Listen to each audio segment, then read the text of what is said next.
Welcome to Business on the Vine. I'm your host, Lady Jen Du Plessis, and in this dynamic series, we dive into the challenges, breakthroughs, and victories of entrepreneurs who have turned their passion into success. Welcome. Hey there, Lady Jen, back with another episode of Jen's Shots. I want to talk to you today about mindset versus heartset. I look back on my career and, you've heard me talk about hustle and harmony, and you've heard me talk about living your legacy while you're building it. I didn't believe in all that. I was all mechanical. Everything was um, mechanics. And I've also said this too, mindset plus mechanics equals momentum. But I didn't realize that until years later. I was all about the mechanics, and maybe you're all about the mechanics. So have you ever, felt like, you're 39? Have you ever been in that situation where you're 39, you're thinking, is this what my life is going to be like for the next 40 years that I've been in all this hustle? And I've been in all of the superficial activities. I'm busy. I look like a bumblebee running around trying to get business. If you've asked yourself that, and I've been in that position myself. So I want to give you some strategies to get out of that. But first, I want to tell you a story. The story is that I was at dinner with my family one night, and I'll do it in quotes if you're not watching. It's in quotes. I was so-called dinner with my family, not really present, checking my phone, always just looking for the next, scrambling opportunity. And of course, I had a client that called me and I said, oh, I have to take this. I have to take this call because they need me, not my family, my client. My client needs me. So I went outside of this Mexican restaurant and I was walking what I call the concrete balance beam. You've heard me talk about this before, where I'm on the phone and I'm walking on the curb and I'm walking back and forth. And I literally look like I'm walking a balance beam. And I was even opening the door for people to this restaurant and covering my phone and saying, oh my gosh, the food's really good. You're going to love it. And I wasn't getting paid to do that, obviously. And I'm walking back and forth and I'm worried because my husband gets upset, oh, she's on the phone. And then I'm coming back in saying, I'm so sorry. I'm so sorry. I didn't mean to take that call, but I did. You did, right? I didn't mean to take that call. I'm sorry, it was longer than it was be. Oh, is the food come? Have you ordered?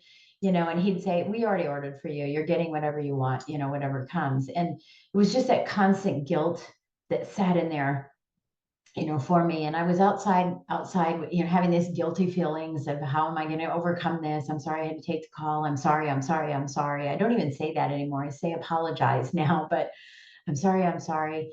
And I was worried about that. So because I was worried about that, and because I was opening the door for people, and because I was talking to a client on the phone and I wasn't in front of my computer or at a desk or someplace where I could dedicate 100% of my time and attention to serving them, they weren't getting all of me either, because I was constantly worried about everything that was happening. You get the gist. I know you get it because you've been there. I've done this at baseball fields. I've done this. You can name it. I've done it, where I'm right on the sidelines, walking back and forth, behind the fence and listening and watching, covering the phone and saying, great job, Kirk, way to go, but not watching his game, not paying attention to the client, worried that he's seeing it, worrying that other parents are seeing that I'm not paying attention to my son's game. So why am I even there?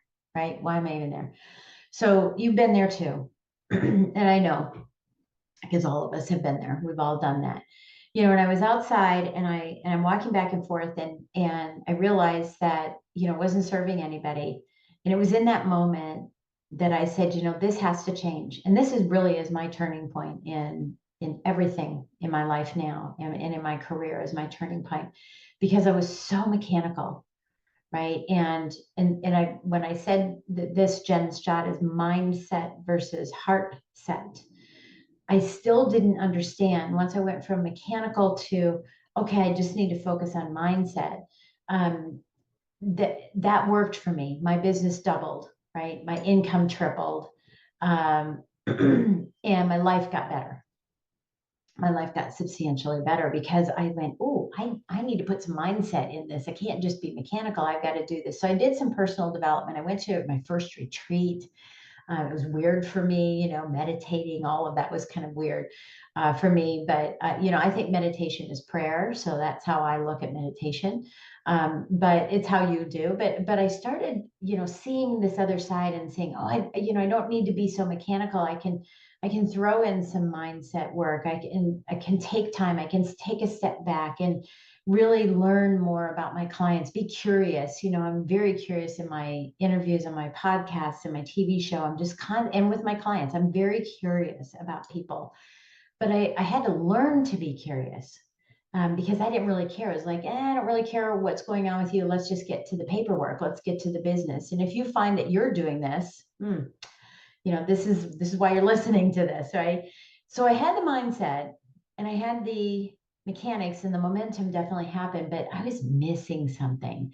And this is what I mentor people on: is I was really, really successful, elevated myself up to top 200 loan officers in the United States out of 1 million loan officers, tons of money.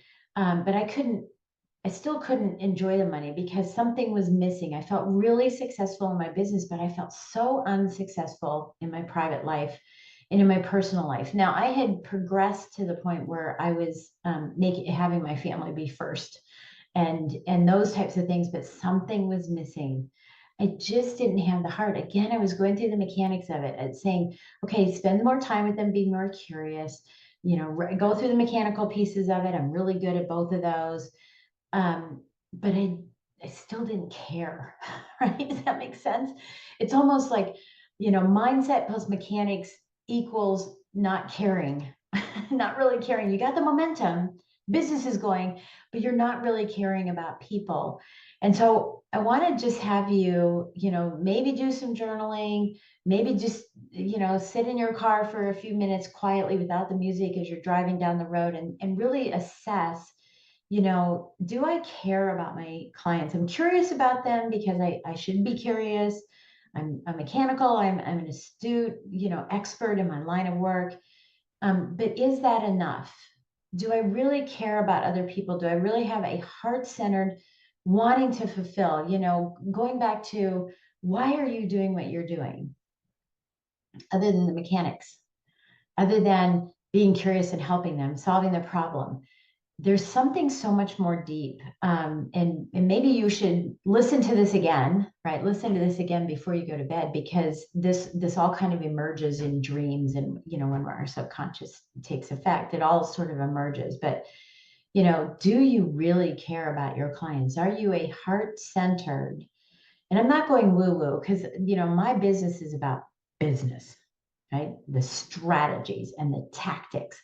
But there are layers of what I do, and I coach my clients of really getting heart-centered, really making sure that that you're doing this for the right reason, because sometimes that's the reason why you're not where you want to be, is because you don't have those priorities. You don't have your why, so to speak. You don't have a full understanding of where those are. So the strategy to do that, the steps to doing that, are: one, get your core values in line. I work extensively with my clients on this. Get your core values in line. Then get your core values for your business in line. Then tell your team about those core values, right? The core values for the business, so that you can all be on the same page. And then set boundaries around those core values, so that they aren't just things to say. They are principles by which your business and your person that you live by, and they're non-negotiables in your business. And your team needs to know that these are non-negotiables. If this happens, this is not good in my business, because it doesn't allow for your heart to come through. Right? It doesn't allow for this. So what are those unexpected extras that clients would never expect? If you're going to, I'm trying to think of a service that I've gone to. If I'm going to get a massage, I expect certain things, but those unexpected extras that they do show me that they really care. And yes, it's semantics, and it's a process and a procedure, but it does show. The reason it was put in play is because there was someone who said, they know that they can get this, but what if I could do something more because I want to give them something from my heart, right?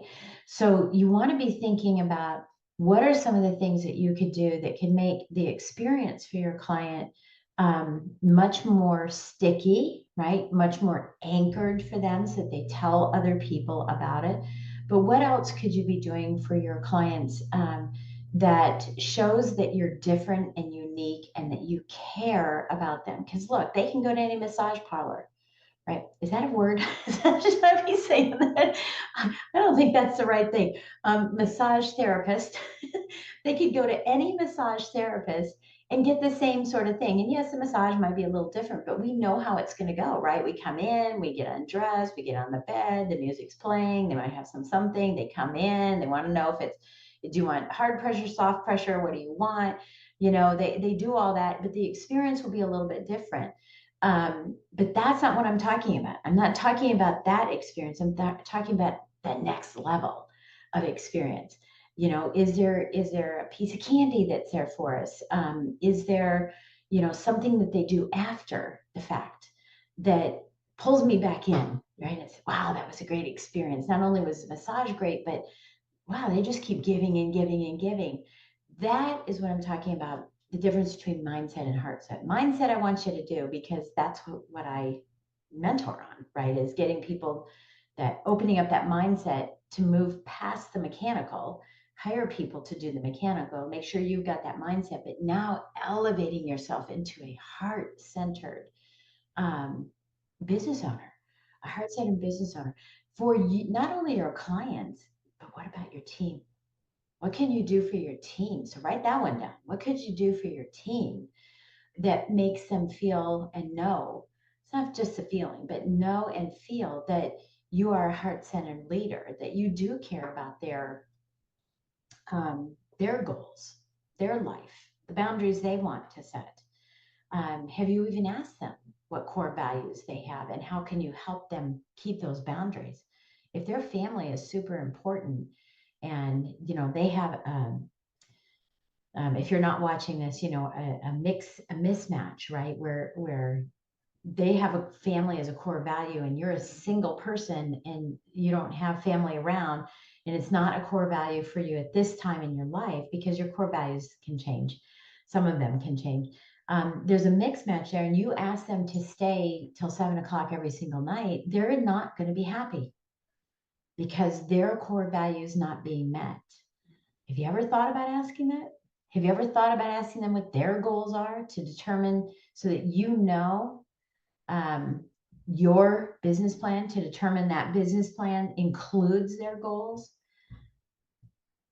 That's what I mean by heart set versus mindset. So there's these three layers, mechanical, right? The mechanics, the mindset, and then elevating yourself up to that heart set. So I hope this has been helpful for you today. Go back and listen to the directions I gave you about core values and the next steps, and then add in your team as well, making sure that you are heart set for them so that they are loyal to you and want to work with you for ever and ever and ever, as long as you have your business. So I'll catch you on the next episode. Thank you for joining us on Business on the Vine. If you found value in today's conversation and would like additional support, go to supportfromjen.com. Remember, the best ideas are always discovered on the vine. So keep innovating, stay inspired, and continue to grow.